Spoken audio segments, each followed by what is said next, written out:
बारे में बताया जाएगा, परमात्मा के बारे में बताया जाएगा। आप लोग पूजा करते हो, पूजा पाठ करते हो? कौन कौन करता है? हाथ खड़े करो। सभी करते हैं। क्यों करते हो? कुछ पाने के लिए। क्या पाने के लिए? आशीर्वाद। आशीर्वाद कैसे पाया जाता है? जब कोई सिर पे हाथ रखता है तभी तो आशीर्वाद मिलेगा ना। भगवान ने आज तक कभी सिर पे हाथ रखा? नहीं रखा। क्यों नहीं रखा? क्यों नहीं रखा? आप किसी मम्मी पापा से आप आशीर्वाद दोगे, पैर छूओगे तो मम्मी पापा आशीर्वाद देंगे, लेकिन भगवान का हाथ ऐसे से ऐसे क्यों नहीं होता? भगवान है, कुछ भी कर सकते हैं, क्यों नहीं होता हाथ? क्यों नहीं होता? कोई तो बताओ। नहीं पता? चलो आज आपको यही बताया जाएगा कि असली आशीर्वाद क्या होता है। असली आशीर्वाद होता है परमात्मा का, भगवान का ज्ञान समझ में आ जाना। अगर केवल आशीर्वाद देना होता तो सारे भगवान केवल आशीर्वाद देते और चले जाते। फिर गीता में इतना बड़ा बड़ा क्यों बोलने की जरूरत है? ज्ञान आपको पता है गीता में जो ज्ञान है वो किसने बोला है? किसने बोला? कृष्ण जी ने। केवल आशीर्वाद दे देते अर्जुन को, ज्ञान बताने की क्या जरूरत थी? समझ में आ रहा है? भगवान आपके सामने खड़े हो तो आप आशीर्वाद मांगोगे कि ज्ञान मांगोगे? ज्ञान मांगोगे। मंदिर में क्या मांगने जाते थे? उनका काम चल रहा था। भगवान से ज्ञान मांगना चाहिए। जैसे अर्जुन को ज्ञान मिला वैसे ही आपको मिलेगा। ज्ञान क्या होता है? क्या आपको पता नहीं भगवान कौन है? पता है? अब कौन सा ज्ञान मांगोगे? कौन सा ज्ञान मांगा जाता है? आप अपने टीचर के पास आते हो, क्या टीचर से केवल आशीर्वाद लेने आते हो कि सुबह सुबह आए, सर जी सिर पे हाथ रख दो, आशीर्वाद हो गया, चलो जी हमको चलेगा? ऐसा तो नहीं होता। यहाँ पे क्या करते हो आप? 1 घंटा 2 घंटा ज्ञान लेते हो। तो आशीर्वाद और ज्ञान में फर्क समझ में आया? आशीर्वाद हो गया कि चलो तेरा कल्याण हो, लेकिन ज्ञान से आपका जीवन बदल जाता है। अब यहाँ पर ज्ञान समझेंगे कि ज्ञान होता क्या है। ज्ञान होता क्या है? अर्जुन को क्या बताया गया? क्या जरूरत थी अर्जुन को 18 अध्याय बताने की, जबकि अर्जुन तो लड़ने जा रहा था वहां पे? कहाँ पे दिया था ज्ञान गीता का? पता है कहाँ पे दिया था? कौन से गार्डन में? गार्डन में दिया था। कुरुक्षेत्र में दोनों पार्टियां आमने सामने खड़ी थी लड़ने के लिए। वहां पे लड़ना था कि ज्ञान देना था? ज्ञान देना था। वहां लड़ना था, लेकिन लड़ाई के बीच में ज्ञान देना पड़ा। क्यों देना पड़ा? क्यों देना पड़ा? क्योंकि अपनी परिवार को मारने के लिए अस्त्र नहीं उठा पड़े। हाँ, अर्जुन अपने परिवार को मारने के लिए अस्त्र नहीं उठा रहा था। उसने कहा मैं नहीं लड़ूंगा, अपने सारे अस्त्र शस्त्र फेंक दिए। तब कृष्ण जी को ज्ञान देना पड़ा। क्या ज्ञान दिया उन्होंने? क्या नाम है उसका? कौन सा ज्ञान दिया था? यहाँ से कौन सा ज्ञान लेने आते हो? Hindi, English, social study, maths, कौन सा ज्ञान लेने आते हो? हैं? All subject. चलो अच्छी बात है, लेकिन अभी और बड़े हो जाओगे तो एक एक सब्जेक्ट का एक एक टीचर मिलेगा आपको। फिजिक्स पढ़ने के लिए बायो वाले के पास नहीं जाओगे, बायो पढ़ने के लिए इकोनॉमिक्स वाले के पास नहीं जाओगे। सारा ज्ञान अलग अलग हो जाएगा। आगे जाके जब मास्टर डिग्री करोगे तो एक एक सब्जेक्ट में मास्टर्स होगी, पता है ना? तो अर्जुन को कौन सा ज्ञान चाहिए था वहां पे? क्या अर्जुन को पता नहीं था कि देवी देवताओं की पूजा कैसे करते हैं? क्या अर्जुन को पता नहीं था कि ये मेरे भाई हैं, मामा हैं, चाचा हैं? तो किस टाइप का ज्ञान मिला अर्जुन को? किसी को पता है? नहीं पता है? घर में आगे कोई बंधु और परिवार लोग कोई भी बिल्कुल सही बोल रहा है। यानी जब सत्य असत्य का निर्णय हो, जब धर्म की बात आए, तो परिवार, गांव, देश, सगे संबंधी कुछ नहीं है। यानी जब तुम्हें सत्य के साथ खड़ा होना पड़ेगा तो तुम्हारे ही भाई बंधु, तुम्हारे ही माँ बाप, तुम्हारे ही गांव वाले, तुम्हारे ही लोग तुम्हारे खिलाफ खड़े हो जाएंगे। तुम्हें पता है गांव में जो सबसे ईमानदार आदमी होता है सब उसके खिलाफ होते हैं, और जो बेईमान होते हैं सब उसके आगे पीछे घूमते हैं। बड़ी बड़ी गाड़ियों में कौन चल रहा है, एक ईमानदार आदमी या बेईमान? ईमानदार, ईमानदार बोल रहा, बेईमान। सारे बेईमान नहीं है कि सारे बड़ी गाड़ियों वाले बेईमान हैं, लेकिन बेईमान आदमी बड़ी गाड़ी में चलने के लिए सब कुछ करने को तैयार है, पूरी बेईमानी करने को तैयार है, शॉर्टकट में पैसा कमाने के लिए तैयार है। उसको कोई बोले कि तुम 4 दिन में करोड़पति हो जाओगे, तुमने इतने लोगों को धोखा देना है, वो कहेगा मुझे मंजूर है। क्या तुम लोग धोखा दोगे किसी को 4 पैसे कमाने के लिए जल्दी में? क्यों? क्यों? क्योंकि वो पैसा किसी काम का नहीं है। क्यों नहीं है? क्योंकि उस पैसे के पीछे किसी की हाय छुपी है। तुम किसी को धोखा, क्या तुम चाहते हो कि तुम्हें कोई ऐसी कंपनी आए और लूट के चली जाए, तुम्हारा नुकसान कर दे? जब तुम नहीं चाहते हो तो तुमने किसी और को भी नहीं देना है, भले तुम गरीब रहो, भले तुम गरीब रहो, लेकिन तुमने सच का साथ देना है। एक बेईमान आदमी के पास सब कुछ है, मकान है, बड़ी बड़ी गाड़ियां हैं, क्या वो साथ ले जाएगा? नहीं ले जाएगा। और एक गरीब के पास झोपड़ी है, केवल रूखी सूखी खाता है, तो वो क्या झोपड़ी साथ ले जाएगा? जब झोपड़ी भी साथ नहीं ले जाएगा और बड़े बड़े महल भी साथ नहीं ले जाएगा, तो बेईमानी क्यों? बेईमानी का कोई मतलब ही नहीं है। तो अर्जुन को जो वहां पे ज्ञान मिला, वो ज्ञान का नाम था आत्म ज्ञान। कभी नाम सुना आत्म ज्ञान? कभी आत्मा नाम सुना? आत्मा, आत्मा फिल्मों में तो नहीं देखी कोई भूतिया आत्मा, प्रेत आत्मा? वो आत्मा नहीं है। अगर वो आत्मा होती तो वो दिखाई ना देती, लेकिन कैमरे में दिख रहा है कुछ, जो दिख रहा है वो क्या है? क्या दिखता है? क्या दिख रहा है हमें एक दूसरे का? है केवल चेहरा ही दिख रहा है। चेहरा तो इतना होता है, ये बाकी नहीं दिख रहा। क्या शरीर, हमें सबका शरीर दिखाई दे रहा है। आत्मा किसको दिखाई दे रही है? किसी की, किसी को तो दिख रही होगी, किसी की आत्मा बिल्कुल नहीं दिख रही। बस इसी का ज्ञान देना है। जो चीज दिख रही है वो झूठ है, और जो नहीं दिख रही वो सत्य है। केला लेने जाते हो मार्केट में, क्या देख के लाते हो? छिलका हरा है कि पीला, देख के तो वही लाते हो ना। और खाते क्या हो? तो जो देख के लाए थे वो तो तुमने खाया ही नहीं। जिसको पसंद करके लाए थे उसको कहाँ फेंक दिया? डस्टबिन में। और जो नहीं दिख रहा था वो कहाँ गया? पेट में। तो असली माल क्या था? छिलका की केला? असली माल छिलका भी बताया किसी ने? केला। तो ये जो दिखाई दे रहा है ये क्या है? केला की छिलका। और असली चीज क्या है? केला। अब अगर तुम्हें पता ही ना हो कि केला है क्या, तो तुम सारी उम्र क्या खाते रहोगे? छिलका। अब इसी को समझना है, छिलका और केला, ये दोनों को समझ जाना है। जैसे मूंगफली का दाना और मूंगफली का छिलका। दाना कहाँ जाता है? पेट में। छिलका कहाँ गया? ऐसे ही ये मूंगफली का छिलका कहाँ जाएगा? डस्टबिन। कहाँ है? तुम्हें डस्टबिन फेंका है क्या? कहाँ फेंकते हैं? कहाँ पे? शमशान घाट में। ये छिलका शमशान घाट में जाता है, कोई जला देता है, कोई इसको दफना देता है। अब ये बताओ कि चाहे दफनाओ छिलके को, चाहे जलाओ, कोई फर्क पड़ा क्या? नहीं। दाने को इससे कोई फर्क पड़ा क्या? नहीं। दाना तो गया पेट में। अब छिलके को तुम चाहे डस्टबिन में फेंक दो, चाहे खेतों में फेंक दो, चाहे पानी में फेंक दो, अब दाने को इससे कोई फर्क पड़ने वाला नहीं है। इसी प्रकार जो आपकी आत्मा है उसको इससे कोई फर्क नहीं पड़ता कि आपके शरीर को जलाया जा रहा है या आपके शरीर को दफनाया जा रहा है, या आपके शरीर को न जलाया न दफनाया जा रहा है। ऐसी किसी पहाड़ में गिर गए, मर गए, वहां जानवरों ने खा लिया, कीड़ों ने खा लिया।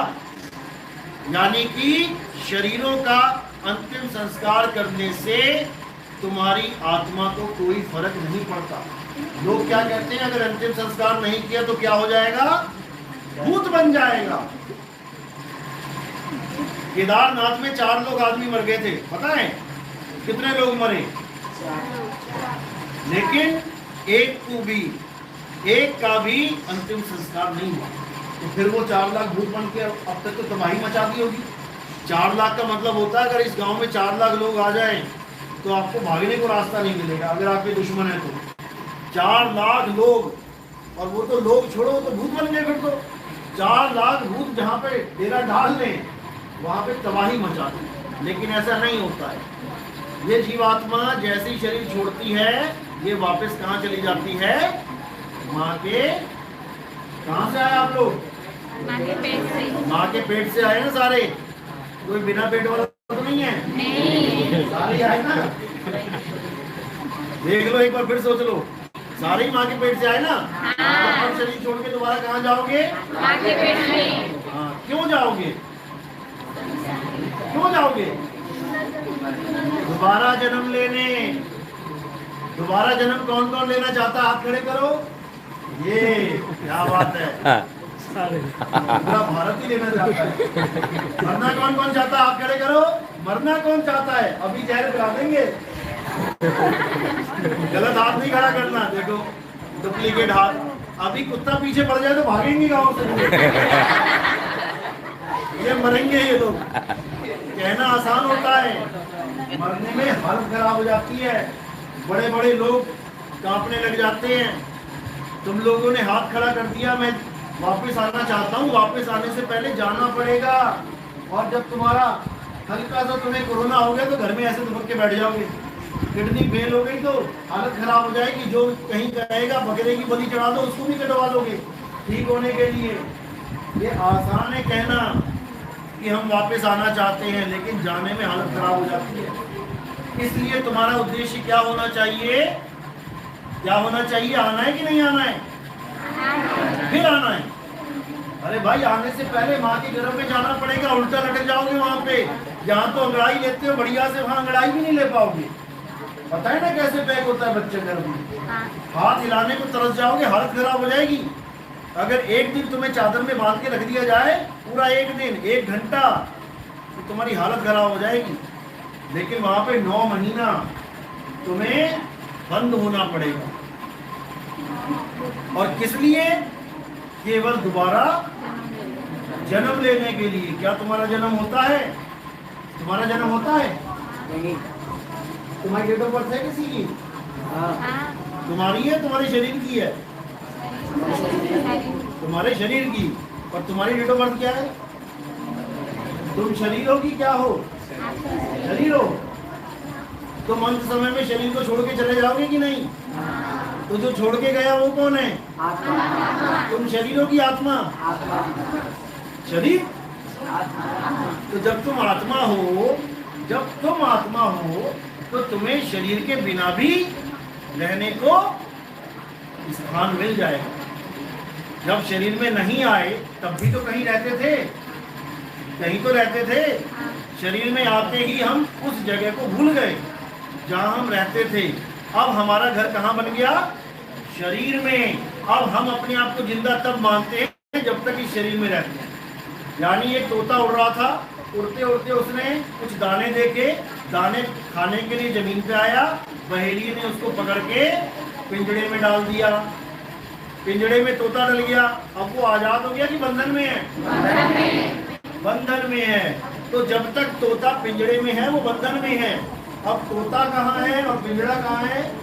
ये जितने शरीर बैठे हैं ये सब तोता है कि पिंजड़ा? पिंजड़ा। शरीर एक पिंजड़ा है। जैसे ये मकान है, इसमें क्या क्या चीज लगी है? सीमेंट है, लोहा है, ईंटें हैं। अब हमारे पास क्या क्या है? सीमेंट है। सीमेंट क्या है? इस पिंजड़े में सीमेंट क्या है? मांस। मांस, चमड़ी जो है ना, चमड़ी, ये तो पेंट है। पेंट भी करते हो ना, लाल पीला काला। तुम्हारा कौन सा पेंट है? तुम्हारा कौन सा पेंट है मकान का? सबका कलर अलग अलग है ना। आप गांव में देखते हो सबके मकान अलग अलग है ना कलर के, ऐसे ही सारे मकान अलग अलग कलर के हैं। कोई काला पेंट करवा के आया है, कोई व्हाइट पेंट करा के आया है। पिंजड़े काले और सफेद हो सकते हैं, लेकिन तोता काला और सफेद नहीं होता। तोता एक जैसा ही है, जैसी तुम हो वैसा ही ये है, सब एक जैसे ही हैं, बस सबके पिंजड़े अलग अलग हैं, मकान अलग अलग है। तो जो इसमें सीमेंट है वो हमारा मांस है, जो इसमें लोहे के सरिये पड़े हैं वो हमारी हड्डियां हैं, और जो इसमें ईंट लगी हैं वो क्या है? साइंस के स्टूडेंट कौन है? What is the unit of life? Cell. Cell. ये सेल है। ये तुम्हें दीवार लग रही है ना, अभी एक एक ईंट हटा के रख दे, जमीन पे लेटा दे, तो उसको दीवार बोलोगे? क्या बोलोगे? केवल ईंट बोलोगे। लेकिन ईंट को एक डिजाइन दे दिया तो इसका नाम ही बदल गया ईंटों का। अब क्या बन गई? दीवार बन गई। जबकि दीवार है क्या? ईंट ही है। दीवार नाम की कोई चीज होती ही नहीं है। ईंटों पे ईंट रख दो वही दीवार हो जाती है, और ईंटों को एक स्क्वायर में खड़ा कर दो, उसको दीवार बोलोगे? क्या बोलोगे? खंबा। जबकि वो भी ईंट ही है। ईंट खड़ी है तो खंबा, ईंट फ्लैट है तो दीवार, ईंट नीचे है तो फर्श, जबकि ईंट ही ईंट है और कुछ है ही नहीं। तो कुत्ता बिल्ली हाथी घोड़ा और तुम में क्या फर्क है? कोई फर्क नहीं है शरीरों में। वो भी ईंट है, मांस है, हड्डियां हैं। तुम भी ईंट और मांस और हड्डियां बने हुए हो। लेकिन दोनों में सिमिलरिटी क्या है? क्या कुत्ता और तुम एक हो? क्या गधा और तुम एक हो? एक नहीं हो। कैसे? शरीरों की वजह से। कभी गधे को बेस्ट फ्रेंड बनाओगे? किसको बनाते हो? अपने जैसे को। इसी प्रकार सारे पिंजड़े अलग अलग हैं, लेकिन तोता सब में एक है। अब गधे और तुम में कोई फर्क है? हैं?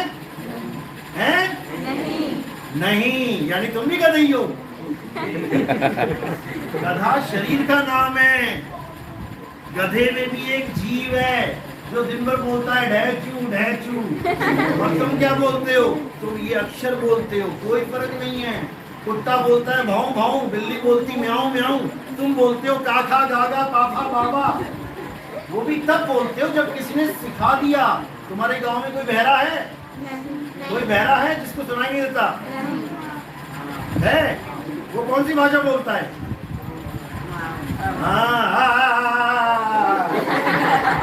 क्यों? जबकि दोनों ही आदमी हो। वो बहरा कभी सुन के समझ ही नहीं पाया कि मैंने कौन सा अक्षर कब बोलना है। तुम्हें तो पढ़ाया गया का से कलम, खा से खरगोश, तो तुम पढ़ते रहे, सुनते रहे, लेकिन बहरा बेचारा कुछ सुन नहीं पाया। उसको एक ही आवाज आती है, इसके अलावा कोई आवाज नहीं। तो अगर हम सबके कान ना होते तो हमारे नाम क्या होते? सबका एक ही नाम होता। हमारे कान हैं इसलिए हमारे नाम हैं। अगर हमारे कान नहीं तो कोई नाम नहीं। तो भगवान का नाम है या नहीं? कब है? अगर हमारे और अगर हमारे कान नहीं तो भगवान का नाम नहीं। अब समझ में आई बात। अब समझ में आई बात। भगवानों के जितने भी नाम हैं, ईश्वर, अल्लाह, वाहिगुरु, गॉड, सारा झगड़ा किसकी वजह से है? कान की वजह से। अगर तुमने इस वजह को जान लिया तो तुम्हारे झगड़े खत्म हो जाएंगे। तो भगवान का झगड़ा नहीं है। भगवान का झगड़ा होता तो तुम आसमान में देख रहे होते, वहां पे भगवान राम और अल्लाह लड़ रहे होते और तुम देख रहे होते। कौन जीतेगा? कौन जीतेगा? कभी नहीं लड़ेंगे। कौन लड़ेगा? जिसके कान है। किसी ने कहा उसने राम जी को गाली दे दी। अच्छा, राम जी को गाली दे दी। किसी ने कहा अरे अल्लाह को ऐसे बोल दिया। अच्छा, और बहरे को लड़वा के दिखाओ जरा दो बहरों को राम और अल्लाह के नाम पे। उनको ना राम का पता ना अल्लाह का पता। ये सारा खेल है कान का। इसलिए कानों को पकड़ लेना है। अगर कोई तुम्हें लड़ाने की बात करे तो कान पकड़ लेना, लठ मत पकड़ लेना, नहीं तो मारे जाएंगे सब। लड़ना नहीं है, समझना है। अल्लाह, ईश्वर, वाहिगुरु, गॉड सब एक ताकत के नाम है। पंखे को कौन चला रहा है? बिजली। बल्ब को कौन चला रहा है? गीजर को कौन चला रहा है? प्रेस को कौन चला रहा है? अब गीजर अपनी पार्टी बना ले, हम सब एक हैं, हम नहीं मानते पंखे के चलाने वाले को। हम तो झगड़ा करेंगे, पंखों को फोड़ देंगे। पंखे एक साथ सारे आ गए, हम तो बल्बों को फोड़ देंगे। हम नहीं मानते बल्ब को चलाने वाले की। यानी हिंदू एक साइड हो गए, मुसलमान एक साइड हो गए और कह रहे हैं हम नहीं मानते मुसलमानों के भगवान को। जो मुसलमानों को चला रहा है हम नहीं मानते उसको। मुसलमान वाले कह रहे हैं हम नहीं मानते हिंदू के भगवान को, हम नहीं मानते ईसाई के भगवान को। तो वो समझदार है कि बेवकूफ? बेवकूफ। क्यों बेवकूफ है? क्यों बेवकूफ है? नहीं नहीं, ईश्वर एक है तो बाद में पता लगा तुम्हें ना। अभी ईश्वर एक है तो जाओ नमाज पढ़ो जाके। पढ़ोगे क्या मुसलमानों के नमाज जाके? क्यों नहीं? जबकि कह रहे हो ईश्वर एक है, जाके दिखाओ तो सही। केवल कहना थोड़ी नहीं है, समझना भी है। वो झगड़ा क्यों कर रहे हैं? क्योंकि वो इतना तो मान रहे हैं कि भगवान है, चाहे किसी दूसरे का मान रहे हैं कि दूसरे का भी कोई भगवान है, लेकिन वो उसको जान नहीं रहे कि भगवान कैसा है, कौन है। अगर पंखा ये समझ जाए कि जो करंट मुझे चला रहा है वही बल्ब को चला रहा है, वही गीजर को, वही हीटर को, वही प्रेस को, तो झगड़ा खत्म हो जाएगा। लेकिन ये झगड़ा कौन नहीं खत्म करना चाहता? कौन नहीं खत्म करना चाहता? आम आदमी या पॉलिटिशियन? पॉलिटिशियन। क्यों नहीं करना चाहते? क्यों नहीं करना चाहते? क्योंकि उनकी गद्दी चली जाएगी। धर्म के नाम पे वोट मिलती हैं, वोट। यही सबसे बड़ी प्रॉब्लम है हमारी। हमें परमात्मा नहीं चाहिए, हमें केवल नाम चाहिए लोगों को कि अल्लाह का नाम बड़ा हो रहा है, राम का छोटा कर दो, राम का बड़ा हो रहा है, वाहिगुरु का छोटा कर दो। ये पॉलिटिक्स है भगवान के नाम पे। इस राजनीति को खत्म करना है।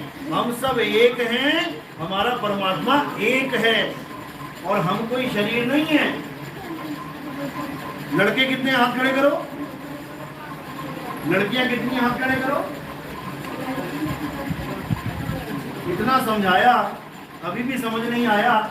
ये हाथ किसने खड़ा किया? शरीर ने की आत्मा ने? आत्मा ने, शरीर ने। तो लड़के का हाथ और लड़की का हाथ दोनों क्या है? तुम शरीर हो की आत्मा? तो फिर शरीर का हाथ क्यों खड़ा कर दिया? मैंने कहा तुम लड़का हो कि लड़की? लड़का और लड़की तुम हो ही नहीं, तुम हो आत्मा। आत्मा ना लड़की होती है ना लड़का होता है। करंट क्या पंखा होता है? क्या करंट बल्ब होता है? क्या करंट हीटर होता है? तो तुम करंट हो, तुम हीटर, गीजर, प्रेस नहीं हो, तुम शरीर नहीं हो। शरीर तो कपड़े हैं आत्मा के। गीता पढ़ते हो कभी पढ़ी? हे अर्जुन, आत्मा के कपड़े ये शरीर है, कुछ समय के लिए पहने जाते हैं, उसके बाद इसको छोड़ के नए कपड़े धारण कर लेती है आत्मा। तो तुम लोग हो शरीर, शरीर हो नहीं हो, तुम लोग हो आत्मा। और ये कपड़े कहाँ मिले तुम्हें? जैसे तुम जीन्स लेने जाते हो, आप दुकानदार को बोलोगे कि भैया एक गिफ्ट देना, गिफ्ट लेना है, जीन्स दे देना, वो तुम्हें कोई भी उठा के दे देगा या कुछ पूछेगा? क्या पूछेगा? कलर तो छोड़ो, सबसे पहले क्या पूछेगा? साइज भी छोड़ो, सबसे पहले क्या पूछेगा? रेट? अरे रेट भी छोड़ो, सबसे पहला क्वेश्चन क्या होगा उसका? कौन सी गाड़ी भी छोड़ो, सबसे पहले वो क्या पूछेगा? सबसे पहले पूछेगा लेडीज जीन्स या जेंट्स जीन्स। पता लगा तुम आदमी किसी लड़के को लेडीज जीन्स दे के आ गए, वो कहेगा हमारे वहाँ क्या गिफ्ट दिया मेरे दोस्त ने। सबसे पहले ये पूछेगा लेडीज या जेंट्स, उसके बाद तुम कहोगे कि जेंट्स, फिर वो पूछेगा साइज क्या है, तुमने कहा 32, उसके बाद वो कहेगा कलर क्या है, उसके बाद वो पूछेगा तुम्हारा बजट क्या है, फिर उसी बजट की लेके आता हूं मैं। पता लगा मैं 5000 की दिखा रहा हूँ, ये 50 रुपए लेके आया है, 1 घंटा बर्बाद कर देगा। तो सबसे पहले जो सवाल होता है वो होता है लेडीज और जेंट्स। चश्मा लेने जाओगे सबसे पहले क्या पूछेगा? हम लाइन पे आगे सारे। कोई जैकेट लेने जाओगे क्या पूछेगा? समझ में आ गया ना? तो लेडीज और जेंट्स, अगर कोई लड़का लेडीज चश्मा पहन ले तो क्या वो लड़की हो जाएगा? अगर कोई लड़की जेंट्स पैंट कमीज पहन ले तो वो क्या लड़का हो जाएगी? तो यानी कि जो तुम लेने गए हो सामान, उसको पहनकर इससे कोई मतलब नहीं कि किसने पहना है। यानी कि जेंट्स अगर किसी लेडीज ने पहन लिए कपड़े तो वो जेंट्स नहीं होगी। तुम्हें दोनों कपड़े मिलेंगे एक ही दुकान से। ऐसा तो नहीं है लेडीज का अलग शोरूम है, जीन्स का और जेंट्स का अलग मिल जाते हैं ना एक जगह, चश्मे एक जगह मिल जाते हैं ना। चलो ये कपड़े तो तुमने ले लिए दुकान से। अब ये लेडीज और जेंट्स जो शरीर है, ये शरीर, ये वाले कपड़े, ये कपड़े किसके बने हैं? वो तो बने हैं कॉटन के, नायलॉन के। ये किसके बने हैं? हाँ, चमड़े के, या कह लो मिट्टी के। मिट्टी का ये शरीर मिट्टी में मिल जाता है, चमड़ा तो तुम्हें लग रहा है। तो ये कपड़े कहाँ मिले आपको? कौन सी शॉप में? ये माँ के गर्भ में। दिमाग लगाओ, माँ के गर्भ में तुम्हें 2 प्रकार के कपड़े मिलते हैं। हालांकि 3 प्रकार के मिलते हैं, लेकिन तीसरा थोड़ा सा डिफरेंट होता है। कोई केस होता है ट्रांसजेंडर का। 2 प्रकार के कपड़े मिलते हैं, या लेडीज या जेंट्स। तो कपड़े अलग अलग हैं, लेकिन पहनने वाला एक है। तो जब घर वाले कहते हैं पता करके आओ लड़का है कि लड़की, तो हॉस्पिटल जाते हैं, टेस्ट करवाते हैं। तो मशीन क्या चेक करती है? शरीर को। कपड़े देखती है, कौन से कपड़े आ रहे हैं, अरे लड़की के कपड़े पहन के आ रहा है, और खबर आ जाती है घर में लड़की होने वाली है। ओह माय गॉड, फिर लड़की। और उसके बाद अगली बार जब मशीन चेक करती है, इस बार लड़का आ रहा है, तो घर में अरे क्या बात है, लड़का आ रहा है, गांव में मिठाई बिठाओ। अब केवल कपड़ों का फर्क है, लेडीज कपड़े, जेंट्स कपड़े, केवल कपड़ों का फर्क है। लेकिन जो उसको पहन के आ रहा है वो ना लेडीज है ना जेंट्स है। यानी तुम ना आदमी हो ना औरत हो, तुम एक आत्मा हो। तो कृष्ण जी आदमी है कि औरत? आदमी। आदमी बोला आत्मा। तो कृष्ण जी सच में आत्मा है। अभी कृष्ण जी का फोटो बनाने को बोले तो क्या बनाओगे वहां पे? शरीर बना दोगे। इसका मतलब तुम्हें कहा था मूंगफली ले आना और तुम क्या ले आए? छिलका। बिल्कुल डिफरेंट है। तो अब तुम मूंगफली की पूजा करोगे या छिलके की? मूंगफली की। लेकिन वो कैसे करोगे? क्योंकि मूंगफली तो दिख ही नहीं रही है। मूंगफली तो दिख ही नहीं रही है। सरसों के दानों में सरसों का तेल निकलता है ना, दाने लेके आते हो जब उसमें तेल दिखाई देता है? नहीं। कैसे निकलता है, कैसे दिखेगा? उसको मशीन में डाला जाता है, उसके बाद तेल अलग और खोल अलग। इसी प्रकार जो मशीन काम कर रही है, मशीन क्या कर रही है? सत्य को और असत्य को अलग कर रही है। तो मशीन का काम तुम्हारे जीवन में कौन करेगा? सत्य को अलग और असत्य को अलग करने का कौन सी मशीन है? आत्मा मशीन है। कौन करेगा अलग? अरे नहीं भाई, आत्मा को तो अलग करना है। आत्मा को शरीर से अलग करना है। कौन करेगा, कौन बताएगा? अभी कौन बता रहा है? अभी कौन बता रहा है? अरे अभी कौन बता रहा है? आत्मा। लेकिन किसकी आत्मा? आत्मा तो लोग भी हो, आप लोग क्यों नहीं बता पा रहे हो? आत्मा तो आप ही हो, आप तो नहीं बता पा रहे हो। इस आत्मा और उस आत्मा में क्या फर्क है? गुरु गुरु का गुरु गुरु भाई कोई फर्क नहीं। तो मैं खड़ा और तुम बैठे क्यों हो? मैं बैठा और तुम खड़े होने चाहिए थे। गुरु गुरु बताता है कि सत्य क्या है, असत्य क्या है, सार क्या है और असार क्या है।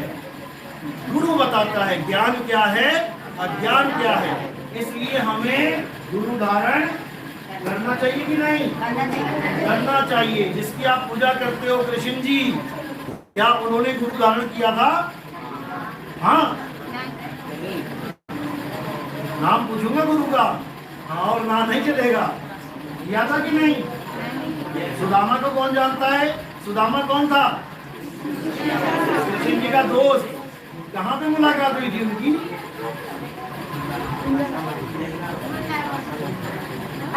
महाभारत के युद्ध में, पाठशाला में। पाठशाला का मतलब क्या मतलब हुआ कि दे आर स्टूडेंट्स। किसके स्टूडेंट्स? आप लोग आपस में मिल रहे हो, कहाँ मिल रहे हो? ये पाठशाला है। अब बिना गुरु के पाठशाला होगी क्या? तो फिर उनका गुरु कौन है? क्या नाम है? भगवान का पता है, भगवान के गुरु जी का नहीं पता। किसी को नहीं पता। संदीपन जी, संदीपन जी उनके गुरु जी का नाम है। भगवान राम पूजा करते हो, उनके गुरु जी का क्या नाम है? वशिष्ठ। यानी जो भगवान है उनको भी बेटा नहीं, डिस्टर्ब नहीं। जो भगवान राम हैं उनको भी गुरु करने की जरूरत पड़ गई, जबकि वो भगवान है। भगवान को गुरु की क्या जरूरत है? सारे संत मुनि सारे तो भगवान की पूजा करते हैं। भगवान भी किसी के अधीन है, गुरु के अधीन है। गुरु जो बोलता है वो भगवानों को भी करना पड़ता है। सुदामा के साथ जब कृष्ण जी जाते थे लकड़ी तोड़ने, तो सुदामा जब लकड़ियां तोड़ता था तो उस लकड़ियों के तोड़ने की आवाज कुछ और ही आती थी, वैसी नहीं आती थी जैसे लकड़ी टूटती है। असल में वो क्या करता था? वो लकड़ी नहीं तोड़ने की जगह चने चबाता था। जो गुरु जी देखते थे कि कृष्ण और तुम दोनों मिलकर खा लेना, वो अकेला ही खा जाता था। तो कृष्ण जी पूछते थे सुदामा क्या कर रहे हो? आवाज थोड़ी सी चेंज आती थी। तो सुदामा कहता था अरे मैं तो लकड़ियां तोड़ रहा हूँ। छल करता था दोस्त के साथ, इसलिए गरीब रह गया, गरीब रह गया। समझ रहे? लेकिन उसकी गरीबी किसने खत्म करी? कृष्ण जी ने। यानी जिसने छल किया अपने दोस्त के साथ, उस दोस्त ने भी अपनी दोस्ती निभा दी। यानी कि तुम्हारे साथ कोई गलत भी करता है तब भी तुम्हें अच्छाई ही करनी है, क्योंकि वो तुम्हारा बीज है। तुम जैसा बीज बोओगे वैसी ही फसल मिलेगी। उसने बोया कांटा, तुमने बोया फूल, तो उसको कांटे मिलेंगे ना कि तुम्हें। तुम्हें फूल के फूल मिलेंगे। कबीर साहब कहते हैं जो कोई तुझको कांटा बोवे और वाह को बो तू फूल, उसे शूल के शूल हैं और तेरे बन गए फूल। तुम्हारे फूल तुम्हें मिलेंगे और उसके कांटे उसको मिल गए। तो मेन मुद्दा क्या है कि हम सब आत्मा हैं। हम आत्मा है, यानी हम मानो मूंगफली है, मूंगफली के दाने, और ये शरीर मूंगफली के छिलके। तो हम जैसे हैं वैसा ही हमारा, जैसे आप हो एक इंसान के रूप में हो, तो आपके माँ बाप इंसान होंगे कि हाथी घोड़े? इंसान। यानी जैसा तुम्हारा पिता, जैसी तुम्हारी माता, वैसे तुम। तो अब तुम छिलके और मूंगफली में क्या हो? मूंगफली। तो तुम्हारा पिता कैसा होना चाहिए? छिलके जैसा, मूंगफली जैसा। यानी सरसों का तेल तुम हो, और जो दाने किसके साइड में निकाल दिए, छिलका, वो तुम नहीं हो। तो तुम्हारा पिता, सबका पिता छिलका होना चाहिए या तेल? तेल। तभी तो आपस में मिलोगे। तेल में छिलका मिला दोगे? तेल में तेल मिल जाएगा। बस इसी को कहते हैं आत्मा का परमात्मा से मिलन हो जाना। यानी तुम जो आत्मा हो, तुम गलती से परमात्मा की जगह, यानी तेल, गलती से तेल की जगह छिलके की पूजा करते हैं, इसलिए वो मिल नहीं पा रहा। 4 युग पता है कौन कौन से हैं? 4 युग। अभी 4 फिल्में पूछ लूं किसी हीरो की तो सबको याद आ जाएगी। कौन कौन से? सतयुग, द्वापर, त्रेता, कलयुग। ये 4 युग हैं। अगर हम सतयुग में, सतयुग का मतलब है जहां सत्य ही सत्य है, सच ही सच है, यानी तेल ही तेल है, कोई छिलका है ही नहीं, क्योंकि सत्य और असत्य 2 ही चीजें होती हैं। अब जब बोला है सत्य युग तो यानी सत्य सत्य होना चाहिए, यानी तेल को तेल ही मिल जाना चाहिए। अगर तेल तेल में मिल जाए तो दोबारा छिलके में आएगा क्या? नहीं। लेकिन हम सारे आ गए सतयुग से द्वापर में। द्वापर में भी तेल तेल में नहीं मिला, छिलके में रह गया, तो फिर वापस आ गए त्रेता में। लेकिन वहां पर कहानी उल्टी होगी। 1 के बाद 2 आता है ना, 2 के बाद 3, लेकिन आना तो द्वापर पहले था, त्रेता बाद में। लेकिन किसकी वजह से वो त्रेता पहले आ गया और द्वापर बाद में आया? किसकी वजह से हैं? किसकी? एक नाम है जिसकी वजह से पूरा युग ही पलट गया। त्रेता पहले आ गया, द्वापर बाद में। किसकी वजह से? अहिल्या की वजह से। अहिल्या का नाम सुना? अहिल्या कौन थी?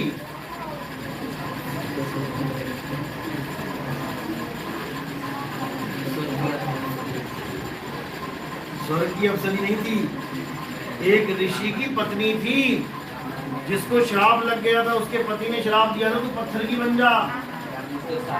और उसको श्राप मुक्त किसने किया था? भगवान राम ने। वैसे त्रेता द्वापर के बाद आना था, लेकिन उसने अरदास करी कि महाराज इतने युग के बाद, इतने समय के बाद मेरा कल्याण होगा, कुछ कृपा करो, भगवान राम को पहले बुला लो। तो भगवान राम कृष्ण जी से पहले आ गए, यानी युग ही पलट गया। 1 2 3 की जगह 1 3 2 हो गया। समझ आ रहा है? सत्य कितने होते हैं, 1 या 2? सत्य 1 है या 2? सत्य तो 1 ही होता है। सतयुग तो कह लो 1, द्वापर यानी द्वा, द्वा यानी 2, त्रे यानी 3। तो पहले सत्य यानी 1, फिर द्वा यानी कि 2, त्रय यानी कि 3, 1 2 3। लेकिन अहिल्या की वजह से तुम्हारी उंगलियां ऐसी हो गई, ये वाली इधर आ गई, ये वाली इधर आ गई। अगर इन तीनों युगों में हम यानी कि तेल को पहचान जाता तो तेल में मिल जाता, लेकिन तीनों युगों में भी हम नहीं पहचान पाए, इसलिए हम आज कहाँ बैठे हैं? कलयुग में। और अभी हम क्या कर रहे हैं? तेल को ढूंढ रहे हैं या छिलके की पूजा कर रहे हैं? पक्की बात है। सच में क्या होता है छिलका? शरीर। बताए ना शरीर क्या होता है? क्या होता है शरीर? भगवान राम जी का शरीर, भगवान कृष्ण जी का शरीर तेल है कि छिलका है? तो अब तुम तेल की पूजा करोगे कि छिलके की? छिलके की, तेल की। तो ये जितने मंदिर हैं उसमें तेल पड़ा है कि छिलका? तो तुम मंदिर जाओगे कि नहीं? अगर कल दिख गया ना कोई मंदिर में, फिर बताऊंगा। अभी तो कहना आसान है कि हम मंदिर में नहीं जाएंगे, छिलके को नहीं पूजेंगे, लेकिन जब तुम सत्य के साथ खड़े हो जाओगे तो सबसे पहले विरोध कौन करेगा? शुरुआत कहां से करी थी? सबसे बड़ा विरोधी कौन बन जाएगा? तुम्हारे अपने। तुम्हारी मम्मी डंडा लेके आएगी, जाती है कि नहीं मंदिर? जाती है कि नहीं छिलके को पूजने? तुम्हारे पापा, तुम्हारे भाई बहन, तुम्हारे जितने भी रिश्तेदार, अरे लड़की ने पूजा छोड़ दी, शंकर जी को पूजना छोड़ दिया, घर में कोई मर जाएगा, ऐसा हो जाएगा, वैसा हो जाएगा, शादी नहीं होगी। ये सब डरावे केवल छिलका पुजवाने के, केवल छिलका पुजवाने।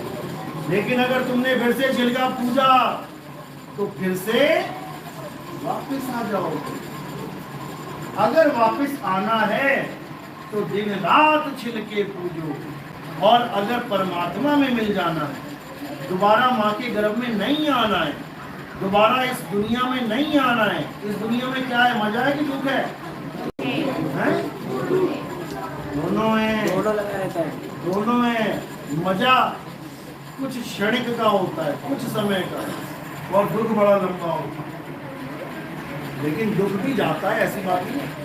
तुम्हारी किडनी फेल हो गई, हालत खराब है, तुम्हारे पापा का हार्ट अटैक आ रहा है, 2 आ गए, तीसरा आएगा तो चले जाएंगे, तो वहां पर खुशियां हैं कि गम है?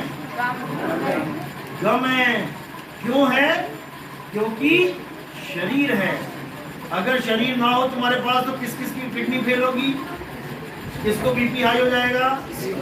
किसको सर्दी जुकाम कोरोना हो जाएगा? किसी को नहीं। तो शरीर लेके मजा है या बिना शरीरों के? तो तैयार हो बिना शरीरों के रहने को?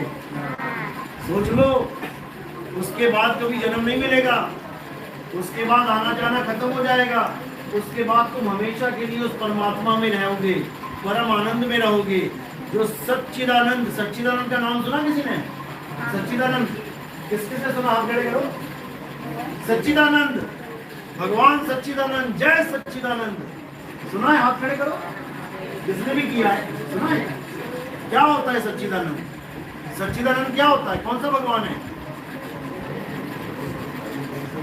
सच्चिदानंद कोई भगवान नहीं है।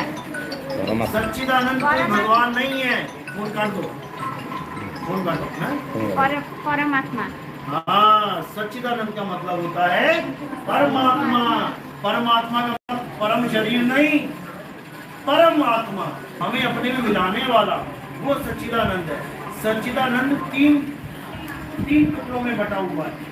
3 नामों को जोड़ के सच्चिदानंद बनता है। कौन कौन से नाम है? संधि विच्छेद करते हो? सच्चिदानंद का संधि विच्छेद करो। सच्ची, सत्य, सत्य, चित, आनंद। अब इसका मतलब क्या हुआ? सत्य, चित, आनंद। सत्य क्या है? छिलका की आत्मा या शरीर? आत्मा। तो इसको मान लो कि आत्मा, सत्य, चित्त। चित्त क्या होता है? मेरा चित्त नहीं लग रहा, चित्त नहीं लगता मेरा। मन नहीं, ज्ञान, ध्यान, सत्य, चित्त। यानी सत्य में जब तुम्हारा ध्यान लग जाएगा तब क्या मिलेगा? आनंद। तब मिलेगा आनंद। यानी कि बादाम देखा ना, बादाम, वो कच्चा बादाम वाला नहीं, वो पक्का बादाम। तो पक्का बादाम अगर तुम्हारे मुंह में बादाम डालें तब मजा आएगा, आनंद आएगा, या बादाम के छिलके कहीं तुम्हें चबाने को? आनंद कहाँ आएगा? बादाम में। गन्ना खाया ना, गन्ना, तो गन्ने को जब हम जूस निकालते तो गन्ने के छिलके तुम्हारे मुंह में डाले, जूस डाले, आनंद किस में आएगा? जूस में। तो जूस जो है वो सत्य है और छिलके असत्य हैं। तो सत्य चित्त आनंद, यानी आत्मा में चित्त को लगाने पर जो आनंद प्राप्त होता है वो है सच्चिदानंद, ना कि छिलकों को मुंह में डालने से। अगर छिलके को मुंह में डालने से आनंद आता है तो छिलकों की पूजा करो। छिलके कौन मुंह में डालता है? कोई नहीं। अभी जूस निकाल के गन्ना फेंक देना, देखो कितने आ जाएंगे छिलका खाने वाले। कौन कौन खाएगा? जानवर। केवल गाय खाएगी, भैंस नहीं खाएगी, बकरी नहीं खाएगी। आप केले का छिलका खिलाओ, जितने भी घास खाने वाले हैं खा जाएंगे ना, और एक आदमी को खिलाओ नहीं खाएगा। क्यों? क्योंकि वो असार है, असत्य है, उसमें कोई मजा नहीं है। अगर छिलके में मजा होता तो आदमी छिलका भी खा जाता। क्या आप कोई ऐसी चीज नहीं है जिसका छिलका खाते हो? कोई ऐसी चीज नहीं जिसका छिलका खाते हो। किसका? सेब का खाते हो, आम का, कच्चे आम का छिलका खाते हो ना। जहाँ पे मजा मिलेगा तो छिलका भी खा जाओगे। ये केवल मैं एक उदाहरण दे रहा हूँ, इसका मतलब ये नहीं कि छिलके में मजा है। फिर तो तुम आम के छिलके छिलके करके और आम फेंक दे रहे हो और छिलके खा के देना। छिलका भी तब मजा देता है जब सत्य के साथ हो। गुरु जी के पैर छूते हो ना, किसके पैर छुए? सत्य के या सत्य के? हैं? ये पैर सत्य के पैर हैं, असत्य के। लेकिन पैर छूने में आनंद आया, क्यों? क्योंकि सत्य के साथ यानी आत्मा है, असत्य सत्य के साथ असत्य में भी आनंद आ जाएगा। सत्य के साथ असत्य में भी आनंद आ जाएगा। लेकिन सत्य ना हो और मेरी लाश पड़ी हो तो पैर छूओगे आगे? कहोगे ना भैया पूता गया। तो ऐसे ही होता है, लाशों से लोग डरते हैं, जबकि उन्हीं लाशों से प्रेम करते होते हैं पहले, जब तक आत्मा साथ हो। आत्मा चली गई, सत्य चला गया, अब ये प्योर असत्य बचा है। इसलिए कबीर साहब कहते हैं, सतगुरु ऐसा चाहिए जैसा सूप सुहाए। सूप होता है जो कणक यानी गेहूं को साफ करने वाला होता है, छज कहते हैं। क्या बोलते हैं आप? उससे दाने दाने झरा जाते हैं और धूल मिट्टी उड़ जाती है। सतगुरु ऐसा चाहिए जैसा सूप सुहाए और सार सार तू गही रहे। थोथा दे उड़ाए, यानी कि थोथे को उड़ा देंगे और सत्य के साथ चित लगा देंगे और आनंद में रहेंगे। समझ में आया? तो आज की क्लास इतनी बहुत है, अगली बार जब मिलेंगे तब और आगे बताएंगे। हमारा YouTube चैनल है कहत कबीर सुनो भाई साधो। आपको ये लिंक शेयर कर दिया जाएगा, आप उसको एंजॉय करना और अपने रिश्तेदारों को भी भेजना, ताकि उनको भी पता लग सके कि वो भी एक आत्मा है, केवल शरीर नहीं है। तो अब कितने लोग शरीर है? हाथ खड़े करो। कितने लोग शरीर हैं और कितनी आत्माएं यहाँ बैठी हैं? चलो, आप सबकी आत्मा में कल्याण, साहिब पति की सपना। चलो, बोलो सदगुरु नितिन दास महाराज की जय।